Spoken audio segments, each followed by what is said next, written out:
Hey guys, Coach Alec here today. I'm going to go over with you how we're going to go about carb cycling so that you can have a better summer. Because let's be honest, we've got Memorial Day coming up. Some of our favorite foods come from carbs. Pasta, breads, the buns of a hot dog, the buns of a hamburger, something that we're going to be enjoying this weekend. And if we cut those out, how are we going to have a great, fantastic summer?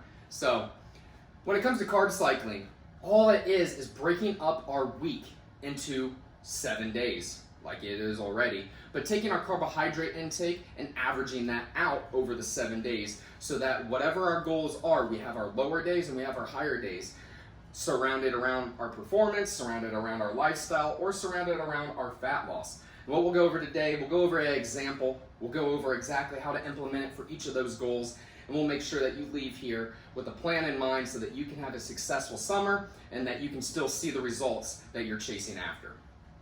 First off, carb cycling. What it is, it's more sustainable. It's going to allow you to have a better plan in place so that you're not tripping up or following something that's too restrictive. You're going to have better control over your hunger, especially on those days that you're training hard or those days that we're out and about, maybe going to an amusement park or the pool. And it's going to cause you a lot less stress because when we're not cycling, we're going to have a little bit of a higher stress, not being able to enjoy the foods that we want. Maybe it's a little bit more restrictive, or just overall, we're not recovering from those high demand days that we might be exercising a little bit more intensely. And of course, it's going to help prevent our plateaus, because the last thing that any of us wants to run into, especially on a weight loss journey, is running into a weight loss plateau, stepping on the scale day after day and seeing the same number not change and sometimes even go up. So carb cycling can be great for breaking through plateaus. It's not boring, all right? One of the best parts about carb cycling is it adds a little bit more fun, a little bit more spontaneity to your life. Now you can have that glass of wine. Now you can plan out that date night. Now you can go out with those friends to the Burt Kreischer Festival, the comedy festival coming up in Dayton, Ohio. I'm going to have a couple beers. And if it wasn't for carb cycling, there's no way that I could actually sustain the goals that I have physically, the goals that I have mentally as far as not wanting to feel so sluggish the next day, and still be able to stay on track and enjoy my beers with my friends. So we'll go over an example. I think this will help tie it together for you guys a little bit better to help understand it. So when I say carb cycling, what it means is we have 7 days in the week. We're taking the amount of carbs that we consume daily. For example, let's say we have a female, she's 20, here I'm gonna write this a little bigger, I'll erase that.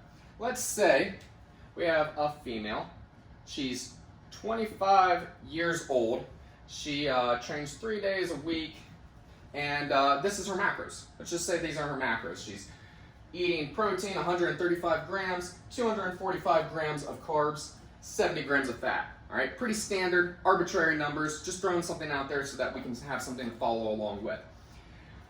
She has a goal of fat loss, like many of us do, all right? So how is she going to go about fat loss? How is she going to implement carb cycling into her life so that she's still able to have the carbs and still see that fat loss, still see her goal and see the success in that?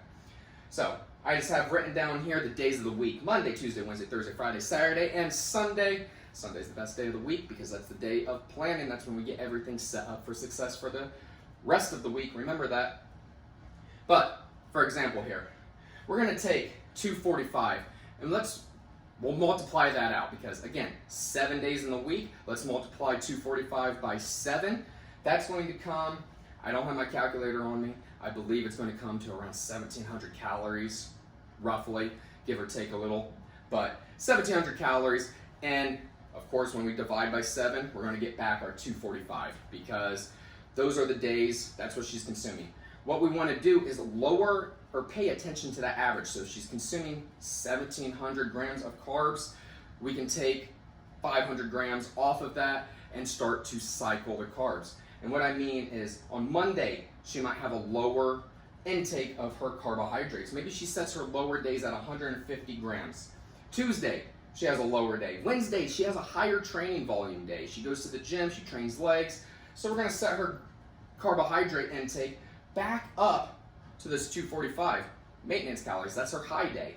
So Wednesday, she's going to eat a little bit more. She's going to fuel her body. Maybe that's her date night as well. Thursday, she has a low day. Friday, she's still recovering. It's a low day, but Saturday she wants to go out with her friends. So we're going to incorporate another high day there, 245. So for 5 days out, and then Sunday, we're going to repeat that process. So for 2 days out of those 7 days, she's eating at a higher carbohydrate goal, or a higher carbohydrate intake.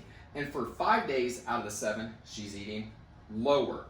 All right. This is going to create a deficit, but also help fuel her body for when she's working out or when she's going out for date night. She's going to have a couple extra carbs in her plan to account for. So overall, though, when we add up then that 150 times 5, let's see, 150 times 5, 750.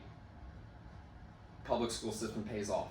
750. And then when we do 245 times 2, it's going to be, maybe it doesn't pay off. It's going to be 400, 550. Cool, got it. Boom. So 50 plus 2. Now we're at 1,300. So now you can see. Sorry for making you guys suffer through my mental math that I'm doing here. But as you can see, it's not, we're down from that 1,700 roughly that we were and down to around 1,300. Now we're in a deficit. Now we're actually in a deficit throughout the entire week, but she's still having her 2 days where she's eating a little higher. And I should be clear, the reason we're manipulating carbs, and we could manipulate calories overall, but the reason we manipulate carbs is because it's one of the easiest macros that we can manipulate. We still have to get our protein in because that's going to help sustain, to help build our muscle, to maintain it, to help grow more. And our fat, of course, we already have pretty low fat, especially if we're in a fat loss phase, trying to aim towards that. Probably not consuming a lot, so we don't want to just give up and manipulate our fat. Also, fat gets stored a little bit differently than carbohydrates do in the body. They get processed a little bit differently, and because of that, it's going to turn into belly fat when we don't want it to. So, this is an example of how someone that's trying to go for fat loss might incorporate carb cycling. Of course, like I said, arbitrary numbers, you're going to fill in your numbers with your own. But for fat loss, you can incorporate those 2 days. Every 3 days I have written here, higher days every 3 days. So Monday, Tuesday, that third day is going to be a higher day. Breaking it up on how you want to, all right? Because again, Wednesday might not be your date night, it might be Thursday, so change that day up, switch them around. You still have 5 high, 2 low. And of course, when you're first starting out, you can go 3 high, you can go 4 low. You're just making sure that that average at the end of the week is still coming back to where you want it to. Now, not everybody has fat loss goals. Completely fine. You can still implement carb cycling to help you out here. All right, carb cycling for performance is going to be a little bit different, but you're going to, like I said when we were at this example, let's call her Susie. Susie's working out on Wednesdays a little bit harder, so she wants to fuel her day. It's exactly what you're going to do for performance. You're going to have your higher days surrounded around the volume of, or the higher volume days that you're lifting. That way you fuel your muscles, you're getting more recovery. And then those days that you're not training as hard, they're more recovery days or more light work days, you're able to back off on the carbs and it won't be as big of a deal. And you won't notice it as much. You won't notice that energy dip. So, of course, not everybody's an athlete, not everybody's trying to run races, not everybody's trying to be a bodybuilder. I get it. Some people just want to live life. Some people just want an option to live life to their standards, to be able to enjoy family, to be able to enjoy friends, go out for wine, to do all that. Maybe lose a little bit of weight, but also you don't have to. Maybe they just want to maintain, all right? Maybe you want some higher carb days. Maybe we're not trying to go into a deficit, but instead of going or trying to lower this down to 150, maybe we bump this down to 225, and on the higher days, we go up to 285. Now we're almost to 300 grams of carbs. Now you're having excess days, but you're still averaging your maintenance calories, your maintenance macros, this 245. So for lifestyle, you're gonna have your higher days around your events, right? It might not be as low on those days, but this is to help fuel and support your lifestyle so that you're not gaining weight, again, so that it's having summer fun, that we're not in a boring cycle, that you're not having this higher stress, it's not restrictive, you're not having low energy, but you're getting all the benefits without the negatives of being in a deficit or just being in a constant just grind of aiming towards one number, all right? Adds a little bit of excitement, gives you something to pay attention to. If you have any questions over this, if video is not enough, if you need it in front of you, if you need something to read over, let me know, because I've got the guide for you. I actually have a PDF guide that I can send over your way. Just DM me, comment below, send me a message, get a hold of me. I'm not that hard. You can Google me, find me everywhere. GetWellWithGladwell.com if you need to. Remember that site. But GetWellWithGladwell.com, message me, and I can send you over that carb cycling guide. That way you have it. That way you have a solid idea of what you're going to be doing this summer. That way you can work out your numbers. And then if you have any questions from there, if you need help from me to help set up these numbers, that's what I'm here for. I'm available to help you. Reach out and I'll take care of you. So I'll talk to you guys soon. Have a wonderful Memorial Day and have a great weekend.